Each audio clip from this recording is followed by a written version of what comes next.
அஸ்ஸலாமு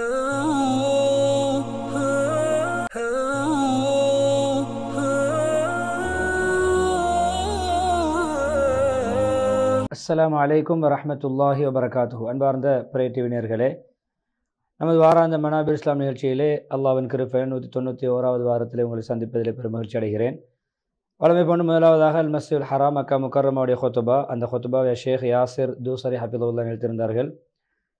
கல்வி ஞானம் அதனுடைய சிறப்பும் உலமாக்களுடைய மாண்பும் என்ற தலைப்பிலே ஹம்து ஸலவாத் தக்வாவுடைய வசத்துக்கு பின்னால் நீங்கள் அல்லாஹ்வை பயந்து நடங்கள், அல்லாஹ் உங்களுக்கு தெரியாத விடயங்கள் ஞானங்களை எல்லாம் கற்றுத்தருவான் என்ற பக்கராவுடைய 282வது வசனத்தை கொண்டு ஹுத்பாவை துவங்கி, முஸ்லீம்களை இஸ்லாத்திலே கல்வி அறிவு ஞானத்துக்கு பெரும் மதிப்புண்டு, மிகப்பெரிய ஒரு ஸ்தானம் வழங்கப்பட்டிருக்கிறது. அதன் மூலம் ஒரு அடியான் நல்லவர்களின் அந்தஸ்தை அடையலாம், கீழால் ஆறுகள் ஓடக்கூடிய சுவர்க்கத்தில் உயர்ந்த அந்தஸ்துகளை பெறலாம்.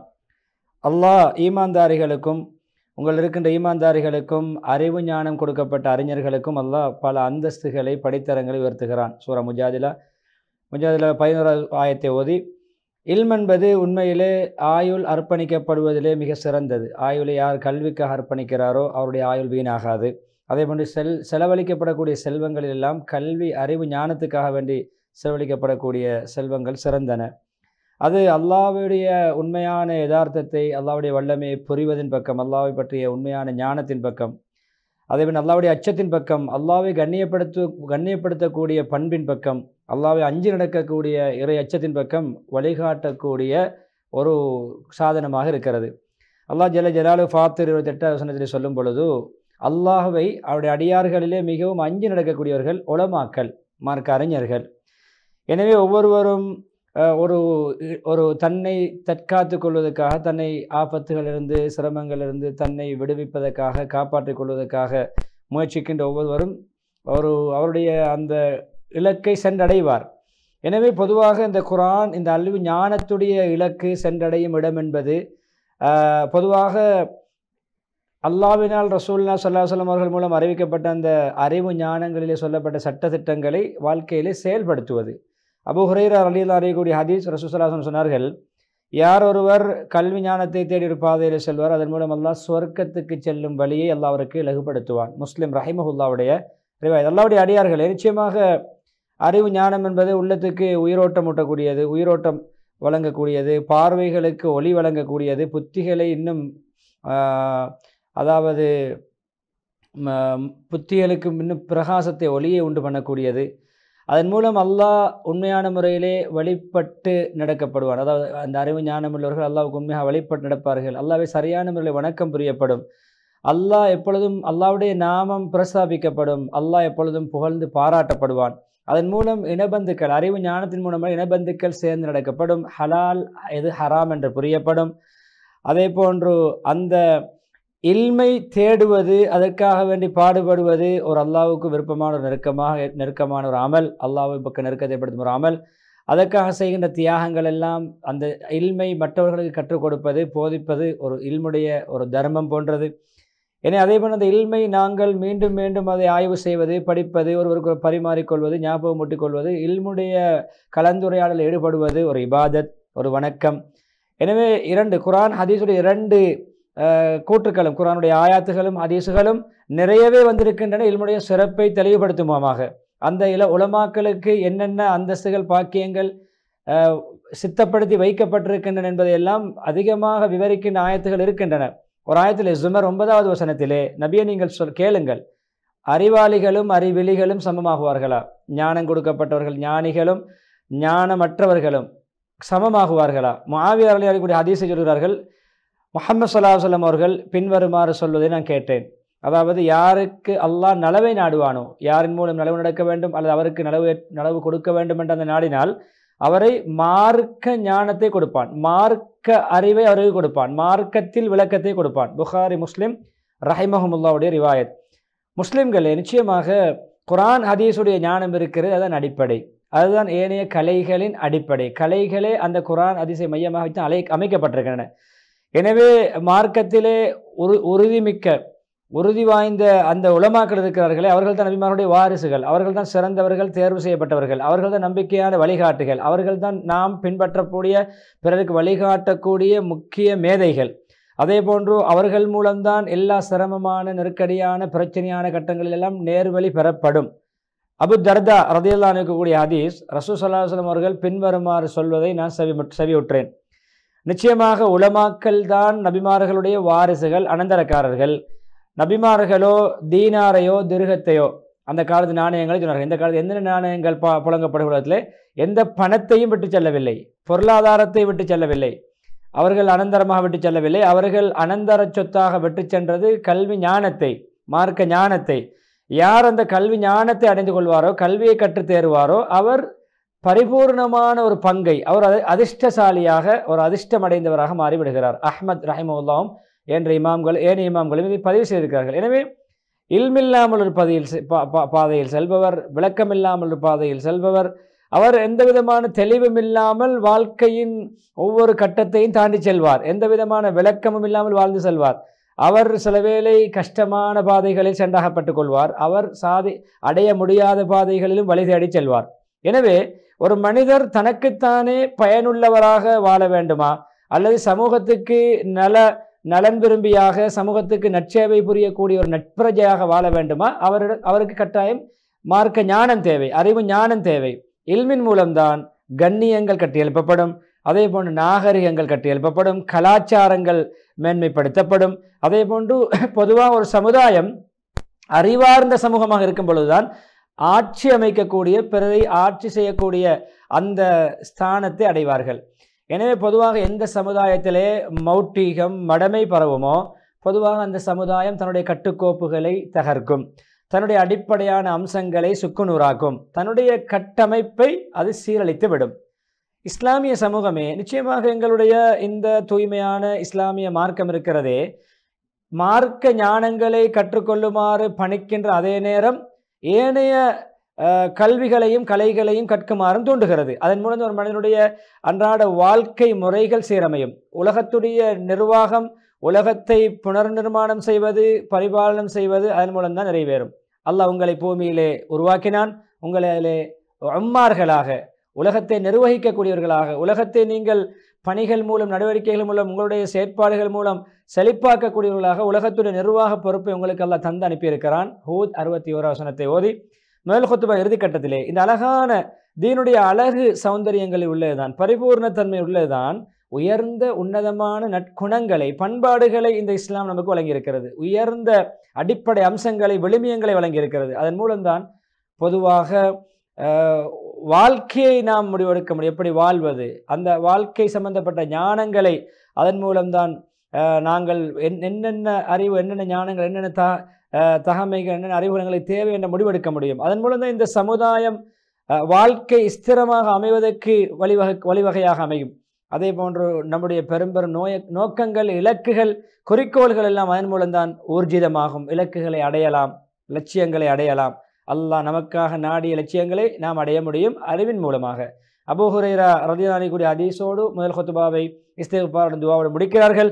ரசூல் ஸல்லல்லாஹு அலைஹி வஸல்லம் சொன்னார்கள், நான் அனுப்பப்பட்டிருப்பதெல்லாம் நட்பண்புகளை பரிபூர்ணப்படுத்த, பரிபூர்ணமான பண்பாட்டை, நற்குணத்தை, சங்கையான விழுமியங்களை மக்களுக்கு போதிக்கத்தான், பரிபூர்ணமாக காட்டத்தான் என்ற ஹதீஸை பைஹக்கி ஹதீஸ் சொல்லி இஸ்திக்ஃபார் தோண்டி முதலாவது குத்பாவை ஒரு புத்திமதியோடு, உண்மையிலே பயனுள்ள இல்மை கொண்டு உங்களை நீங்கள் நிறைத்துக் கொள்ளுங்கள், அதிகமாக பயனுள்ள இல்மை தேடிக்கொள்ளுங்கள். எப்பொழுதுமே நீங்கள் ஞானங்களிலே, அறிவுகளிலே சிறந்தவற்றை தேடிக்கொள்ளுங்கள், பண்பாடுகளிலே பரிபூர்ணமான குணங்களை தேடிக்கொள்ளுங்கள். எப்பொழுதும் உங்களுடைய ரப்பு உங்களுக்கு காட்டி தந்திருக்கக்கூடிய வழியை நீங்கள் கையாளுங்கள். உங்களுடைய வாழ்க்கை சீரமையும், உங்களுடைய உள்ளங்கள் பரிசுத்தமடையும். அதே போன்று உங்களுடைய ரப்பின் திருப்தியை கொண்டு நீங்கள் ஜெயம் பெறுவீர்கள் என்று சொல்லி இஸ்திக்ஃபார் செய்ய மருத்துவ இஸ்திக்ஃபார் முடித்துவிட்டு இரண்டாவது குத்பாவை ஹம்து ஸலவாத் தக்வாவுடைய விஷயத்துக்கு பின்னால் விடுமுறை காலம், அதாவது கோடை கால விடுமுறை, அரபு அந்த நாடுகளிலே சவுதியிலும் அந்த விடுமுறை முடிவடைகின்ற கட்டத்தில் இருக்கிறோம். விடுமுறை காலம் முடிவடைகின்ற தருணத்தில் இருக்கிறது. அதில் ஒரு கூட்டம் பயன்பெற்று கொண்டார்கள், அந்த விடுமுறையை பயன்படுத்தி கொண்டார்கள். இன்னும் ஒரு கூட்டம் தரக்குறைச்சலாக பயன் பெறாமலே வீணாக்கி விட்டார்கள். எனவே நாங்கள் இப்பொழுது புதிய ஒரு பாட தவணை ஆரம்பிக்கின்ற கட்டத்தில் இருக்கிறோம். அதிலே பொதுவாக கல்வி பயணங்கள், கல்வி ஞானத்தை தேடி பயணங்கள், நாடு ஊர் என்ற அடிப்படையிலே வகுப்பேற்றங்கள் நடக்கின்ற காலம். எப்பொழுதுமே நம்முடைய முன்னேற்ற பாதைகளிலே, நம்முடைய ஒளிமயமான பாதையிலே கண்ணியத்தை தேடி ஒருவருக்கொருவர் கல்வி ஞானத்துடைய பெருமிதத்தை தேடி பயணங்கள் மேற்கொள்ளப்படுகின்ற ஒரு காலம். அறிந்து கொள்ளுங்கள், அல்லாஹ் உங்கள் அனைவருக்கு ரஹ்மத்து செய்ய வேண்டும். பொதுவாக இந்த கல்வி பீடங்கள், கல்வி கலாபீடங்கள், அதே போன்று கல்வியை போதிக்கின்ற ஸ்தாபனங்கள் எல்லாமே அமைக்கப்பட்டிருப்பது வெறும் அறிவு ஞானத்தை கொடுப்பதற்கல்ல, நேர்வழியின் ஒளிவிளக்குகளாக, அதே போன்று நலவுகளுக்கு வாயில்களாக, நலவுகளின் வாயில்களாக, அறிவு ஞானத்தை அபிவிருத்தி செய்யக்கூடியதாக, அதே போன்று உள்ளத்தை பரிசுத்தப்படுத்துவதற்காக வேண்டி, சிறப்பம்சத்தை மனதிலே ஆழமாக பதிப்பதற்காக வேண்டி, சிறந்த குணாதிசயங்களை மாணவர்களுடைய கல்விமான்களுடைய உள்ளத்திலே பதிப்பதற்குத்தான் கல்வி கலாபீடங்கள், அதே போன்று கல்விகளை போதிக்கின்ற ஸ்தாபனங்கள், அதே போன்று நிறுவனங்கள் அமைக்கப்பட்டிருக்கிறதை தவிர வெறும் அறிவை மாத்திரம் கொடுத்துவிட்டு ஒழுக்கம் இல்லாதவர்களாக வெளியாக்குவதற்கல்ல. எனவே நாம் ஒவ்வொரு இந்த பொறுப்பை, இந்த மகத்தான பொறுப்பை உணர்ந்து நடக்க வேண்டும். எங்களுடைய அனைத்து முயற்சிகளும் இப்படியான உயர்ந்த இலக்குகளை அடைவதற்கு பயணிக்கக்கூடியதாக இருக்க வேண்டும். நம்முடைய முயற்சிகள் எல்லாம் அர்ப்பணிக்கக்கூடியதாக ஒன்றுபட வேண்டும். அதே போன்று உயர்ந்த இலக்குகளை, லட்சியங்களை அடைவதற்கு, அதே போன்று எங்களுடைய எந்த செயற்பாடாக இருந்தாலும், எந்த நடவடிக்கையாக இருந்தாலும், எல்லா நடவடிக்கைகளும் அல்லாஹ்வுக்காக மாத்திரம் என்ற தூய்மையான அந்த மன தூய்மை மையமாக அமைய வேண்டும். எனவே அல்லாஹ்வுக்காக வேண்டு என்று எது ஆரம்பிக்கப்படுமோ, எது நடைபெறுமோ அது நிலைக்கும், அது தொடர்படியாக இயங்கிக் கொண்டே இருக்கும். எனவே அல்லாஹ் அல்லாதவர்களை திருப்திப்படுத்த, அல்லாஹ்வை அதிருப்திப்படுத்தி, அல்லாஹ் அல்லாத மக்களுடைய திருப்திக்காக எதுவெல்லாம் துவங்கப்படுமோ, ஆரம்பிக்கப்படுமோ, நடைபெறுமோ அது இடையிலே துண்டிக்கும். அது எப்பொழுதுமே அது பலகீனப்படும். அது பின்னேற்ற பாதையிலே செல்லும், பின்னோக்கி செல்லும். எப்பொழுதுமே அது வீழ்ச்சி அடையும். எனவே அமல்கள் எல்லாம், எந்த அமலாக இருந்தாலும் செயல்கள் எல்லாம் நம்முடைய எண்ணத்தை பொறுத்து தான் அமையும், அங்கீகரிக்கப்படும். அப்துல்லா இப்னு முபாரக் ரஹிமஹுல்லாஹ்வுடைய கருத்தை சொல்கிறார்கள். இல்முடைய கல்வி ஞானத்துடைய ஆரம்பமே நல்ல எண்ணம், தூய்மையான எண்ணம் அல்லாஹ்வுக்காக. அதற்கு பின்னால் நல்ல ஒரு கிரகிப்பு, நல்ல தூய்மையான எண்ணம், அதே போன்ற கிரகிப்பு இருக்க வேண்டும், கவனம் இருக்க வேண்டும். அதே போன்று அதை விளங்குவது மூன்றாவது, நான்காவது விளங்கியதை மனனமிடுவது, ஐந்தாவது கிரகித்தது, விளங்கியது, மனனமிட்டது, அந்த நல்ல நீயத்தோடு செயல்படுத்துவது. இந்த ஐந்தும் கல்வியோடு பின்னிப்பிணைந்த அடிப்படை அம்சங்கள். முஅல்லிம்களே, முஅல்லிமாக்களே, ஆசிரியர்களே, நிச்சயமாக இந்த கற்பித்தல் என்பது போதனாசிரியராக கடமை புரிவது என்பது கண்ணியமான ஒரு துறை, ஒரு கண்ணியமான ஒரு தொழில். நபிமார்கள் அந்த பொறுப்பை செவ்வனை நிறைவேற்றினார்கள். நபிமார்கள் அந்த பொறுப்பை ஏற்று நடந்த ஒரு முஅல்லிம், எல்லா நபிமார்களும் முஅல்லிம்கள், ஆசான்கள். நபிமார்கள் ஏற்று செவ்வனை நிறைவேற்றிய ஒரு பொறுப்பு. உலமாக்கள் அதை வாழையடி வாழையாக அனந்தர சொத்தாக பெற்ற ஒரு பொறுப்பு. சிறந்தவர்கள், நல்லவர்கள், நட்பணி புரிந்தவர்கள் எல்லாம் அந்த பொறுப்பில் ஈடுபட்டிருக்கார்கள். கற்பித்தல் என்ற அந்த போதனை, கற்பித்தல் என்ற துறையில் ஈடுபட்டிருக்கார்கள். எனவே யாருடைய உரிமையை சரியாக கடமையை புரிந்து இயன்றளவு பாடுபட்டு அர்ப்பணித்து தியாக மனப்பான்மையோடு, தியாக சிந்தையோடு யார் செயல்படுவாரோ அவர் உண்மையிலே நன்மாராயத்துக்குரியவர், அவர் நற்செய்திக்குரியவர், சுபசோபனத்துக்குரியவர். எனவே போதித்தல், கற்பித்தல் என்பது ஒரு தூது. நீங்கள் அந்த தூதை நீங்கள் சுமந்திருக்கிறீர்கள். எனவே உங்களுக்கு பொதுவாக அல்லாஹ்வை நம்பிய பிறகு உங்களைத்தான் நம்பி இருக்கிறார்கள்.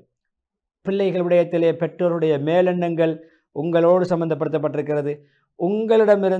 உங்களிடம்தான் எல்லா மக்களும், மாணவர்கள் எல்லாம் பிரயாணம் செய்தனுடைய பிரயாண பொருட்களை இறக்கி அந்த இடத்திலே தங்கி உங்களிடம் படிக்கிறார்கள்.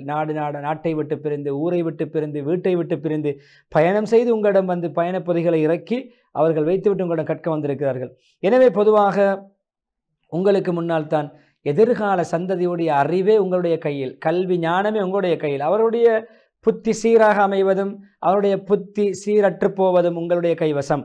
எனவே நீங்கள் எப்பொழுதுமே பயனுள்ள இல்மை அவர்களுக்கு நீங்கள் கொடுத்து அவர்களை தேவையோ செய்யுங்கள். உங்களிடம் படித்ததை இன்னும் சென்று படித்து விளங்குகின்ற அளவுக்கு பலகீனமாக நீங்கள் கற்றுக் கொடுக்க வேண்டாம். உங்களிடம் கற்கின்ற கல்வியை சம்பூர்ணமான விளக்கத்தோடு அவர்களுக்கு நீங்கள் கொடுங்கள். அவர்கள் உங்களிடம் ஒரு விடயத்தை படித்தால் அவர்கள் இன்னும் ஒருவரிடம் போய் அந்த விளக்கத்தை மீண்டும் படிக்க வேண்டும் என்ற அளவுக்கு தெளிவில்லாமல் அரைக்குறையாக நீங்கள் பாடங்கள் நடத்த வேண்டாம், புகட்ட வேண்டாம். எப்பொழுதுமே நீங்கள் அவர்களை நல்ல எப்பொழுதும் படிப்போடு மாத்திரம் நீங்கள் அவர்களை நீங்கள் அனுப்பிவிடாமல் அவர்களை நீங்கள் நல்ல அழகான பல விடயங்களை உள்ளடக்கிய பல விடயங்களை பொதிந்த பல்துறை சார்ந்த புத்திமதிகளை உபதேசங்களை ஆங்காங்கே அவர்களுக்கு நீங்கள் நாளாந்து வழங்குங்கள். உங்களை முடியுமான முழுமூச்சாக நீங்கள் எப்பொழுதுமே நட்பண்புள்ளவர்களாக, நற்குணசீடர்களாக, ஒழுக்க விழுமியங்கள் உள்ள மாணவர்களாக நீங்கள் அவர்களை மாற்றுவதற்கு பெரும்பாடுபடுங்கள், அர்ப்பணிப்பு செய்யுங்கள். நல்ல தூய்மையான பண்பாடுள்ள நல்ல ஒழுக்கமுள்ள பிரஜைகளாக அந்த மாணவர்கள் மாற வேண்டும், அந்த கல்விமான்கள் மாற வேண்டும். நல்ல சங்கையான குணங்களை தன்னகத்தை கொண்டவர்களாக மாற வேண்டும். எப்பொழுதுமே மாணவருடைய உள்ளங்களிலே நீங்கள் யாருக்கு கற்றுக் கொடுக்கிறீர்களோ அவர்களுடைய உள்ளங்களிலே அல்லாஹ்வோடுள்ள நட்பு, அல்லாஹ்வோடுள்ள நேசம், தொடர்பு, அல்லாஹ்வுக்கு உண்மையான ஒரு அடிமையாக வாழ்வது, ரசூலுல்லாஹி ஸல்லல்லாஹு அலைஹி வஸல்லம் அவர்களுக்கு உண்மையான நபி அவர்களை நேசிக்கக்கூடிய ஒரு நேசனாக மாறுகின்ற அந்த விடயத்தை அவருடைய ஆள் மனதிலே விதையுங்கள். அதே போன்று அல்லாஹ்வுடைய கட்டளை, பெற்றோருடைய உத்தவர்களுடைய பொறுப்புதாருடைய பேச்சை கேட்டு நடப்பது, வழிபட்டு நடப்பது, ஊர் நாடு என்ற அமைப்பில் நாட்டு தலைவர்களுக்கு அதிகாரிகளுக்கு கட்டுப்பட்டு நடப்பதற்கு நீங்கள் கற்றுக் கொடுங்கள். அதே போன்று எப்பொழுதுமே தாயகத்துக்கு எப்பொழுதும் தாயகத்தை கௌரவப்படுத்தக்கூடிய, நான் இந்த ஊரை சேர்ந்தவன், நான் இந்த நாட்டை சேர்ந்தவன் என்று தாயகத்துக்கு தாய் நாட்டுக்கு கௌரவம் சேர்க்கக்கூடியவர்களாக நீங்கள் அவர்களை அங்கே அக்கறை உள்ளவர்களாக நீங்கள் அவர்களை மாற்றுங்கள். எப்பொழுதுமே கலாச்சாரங்களை பேணி நடக்கக்கூடியவர்களாக, அந்தந்த ஊர்களுக்கு இருக்கின்ற சிறப்பம்சங்களை, அந்த ஊர்களுக்கு இருக்கின்ற மரியாதை மாண்புக்குரிய விடயங்களை பேணி நடக்கக்கூடிய பண்பாட்டை அவருடைய உள்ளத்திலே விதையுங்கள், அவர்களுடைய மனதிலே ஆழமாக பதிய வையுங்கள். எப்பொழுதுமே அந்த ஊருடைய நாட்டுடைய எதிர்கால இலக்கு லட்சியம், அந்த ஊர் நாட்டுக்குரிய கனவை நனவாக்குகின்ற அப்படியான பிள்ளைகளாக மாணவர்களாக மாற்றுவதும் முஅல்லிம் ஆசான் ஆசிரியர்களுடைய ஆசிரியர்களுடைய பாரிய பொறுப்பு என்பதை ஹத்தீப் அவர்கள் மிம்பரிலே ஆணித்தரமாக சொல்லிவிட்டு ஹுத்பாவின் இறுதி கட்டத்திலே பொதுவாக அறிவின் ஒளிவிளக்குகளே முஹம்மது ஸல்லல்லாஹு அலைஹி வஸல்லம் அவர்கள் எப்பொழுதுமே கற்பித்தல் முறையிலே சகிப்புத்தன்மை உள்ளவர்களாகவும், மிருதுவானவர்களாகவும், பாசம் உள்ளவர்களாகவும், கருணை உள்ளவர்களாகவும் இருந்தார்கள். எப்பொழுதுமே இலகுபடுத்துவார்கள், இலகுவாக காட்டுவார்கள், சிரமத்தை ஏற்படுத்த மாட்டார்கள். எப்பொழுதுமே நன்மாராயம் விடயங்களை, நல்ல நல்ல சுபசோபடங்களை சொல்வார்கள், வெறுப்பூட்டக்கூடிய விடயங்களை எதையும் சொல்ல மாட்டார்கள். முஆவியா இப்னு ஹக்கீம் ரலியல்லாஹு அன்ஹு அவர்கள், முஆவியா இப்னு ஹக்கம் ரலியல்லாஹு அறிவிக்கக்கூடிய ஹதீஸ், என்னுடைய தாய் தந்தை அர்ப்பணமாகட்டும், ரசூலுல்லாஹி ஸல்லல்லாஹு அலைஹி வஸல்லம் அவர்களுக்கு தாய் தந்தை அர்ப்பணமாகட்டும் உறுதியாக சொல்கிறார்கள். நான் முஹம்மது ஸல்லல்லாஹு அலைஹி வஸல்லம் அவர்களுக்கு முன்னரோ அவர்களுக்கு பின்னரோ, முந்தைய காலத்திலோ அவர்களுக்கு பிறகோ அழகான முறையில் போதிக்கின்ற ஒரு போதனாசிரியரை கண்டது கிடையாது ரசூலுல்லாஹி ஸல்லல்லாஹு அலைஹி வஸல்லம் அவர்களை விட. அப்படி அழகான சிறந்த ஒரு போதனாசிரியர். அல்லாஹ் மீது ஆணையாக என்னோடு கடிந்து கொள்ளவும் மாட்டார்கள், என்னை அதட்ட மாட்டார்கள், கடிந்து கொள்ள மாட்டார்கள். அதே போல் என்னை அடித்தது கிடையாது, அதே போல் என்னை ஏசியதும் கிடையாது. முஸ்லிம் ரஹ்மத்துல்லாஹி ரிவாயத்தை சொல்லி, பெற்றோர்களே, தாய்மார்களே, உங்களுக்கும் ஒரு கடமை பொறுப்பு இருக்கிறது, பாரிய பொறுப்பு இருக்கிறது. உங்களுடைய பிள்ளைகளை எப்பொழுதுமே கல்வி பிரியர்களாக, அறிவு ஞானங்களுடைய பக்தர்களாக, அதை நேசிக்கக்கூடியவர்களாக நீங்கள் வளங்கள். எப்பொழுதுமே உலமாக்களை மதிக்கின்ற பண்போடு எங்களுடைய பிள்ளைகளை நீங்கள் பராமரியுங்கள், அதை கற்றுக் கொடுங்கள். எப்பொழுதுமே ஒழுக்கம்தான் கல்விக்கு முதன்மையானது, ஒழுக்கத்துக்கு பிறகுதான் கல்வி என்பதை நீங்கள் ஊட்டுங்கள். அதுதான் உயர்த்தும், அதுதான் கண்ணியத்தை ஏற்படுத்தும் என்பதை உணர்த்துங்கள். எப்பொழுதுமே இமாம் மாலிக் ரஹிமஹுல்லாஹுடைய தந்தையின் தாயின் நிகழ்வை பாருங்கள். இமாம் மாலிக் ரஹிமஹுல்லாஹ் தாயுடைய பராமரிப்பில் வளர்ந்தவர்கள். அந்த தாய் மாலிக் ரஹிமஹுல்லாஹ் அவர்கள் மாணவ பருவத்திலே அழகான நல்ல ஆடைகளை அணிவித்து மதரசாவுக்கு அனுப்புவார்கள். அனுப்பும் பொழுது சொல்வார்கள், ரபிஆ ரஹிமஹுல்லாஹ், ரபிஆ துர்ரை என்று சொல்லக்கூடிய பிரபலியமான ஒரு மேதை, அவர்களிடம் மாணவராக அனுப்பும் பொழுது, மகனே நீ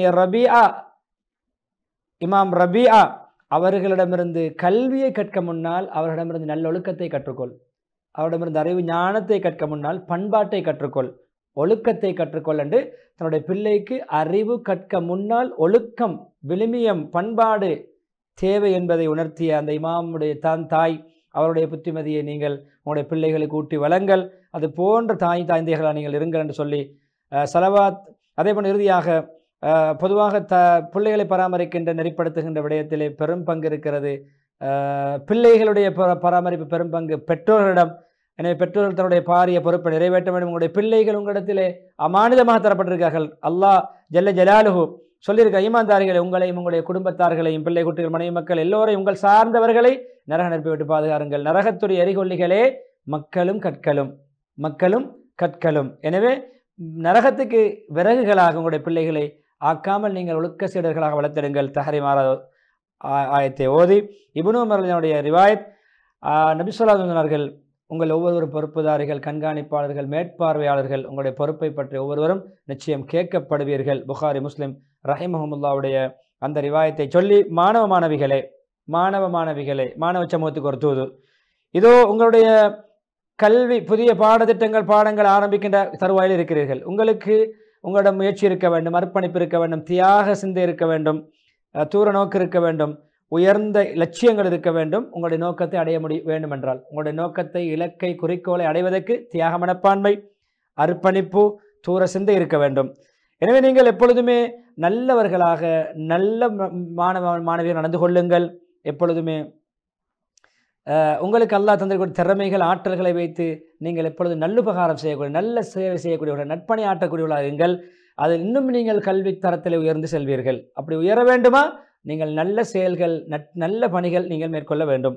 எனவே அப்படி நீங்கள் நட்பரஜைகளாக, நல்லவர்களாக, ஒழுக்கமுள்ள மாணவர்களாக இருக்கின்ற பொழுது இன்னும் உயர்ந்து கொண்டே போவீர்கள். படித்தரங்களிலே உயர்ந்து கொண்டே போவீர்கள். உங்களுடைய உயர்ந்த இலக்குகளை அடைவீர்கள். எனவே மகத்தான ஒன்றை தேடக்கூடியவர் பெரும் தியாகம் செய்ய வேண்டும். பெரிய இலக்கை வைக்கக்கூடியவர் பெரும் தியாகம் செய்ய வேண்டும் என்று சொல்லி ஸலவாத் சொல்லி நீண்ட துஆ பிரார்த்தனையோடு ஹத்தீப் யாசிர் ஜோசர் ஹஃபிதுல்லாஹ் அவர்கள் தன்னுடைய ஹுத்பாவுக்கு முற்றுப்புள்ளி வைக்கிறார்கள். விளம்பர இடைவெளி தொடர்ந்து மதீனா முனவராவுடைய ஹுத்பாவை இன்ஷா அல்லாஹ் நாம் பார்க்கலாம்.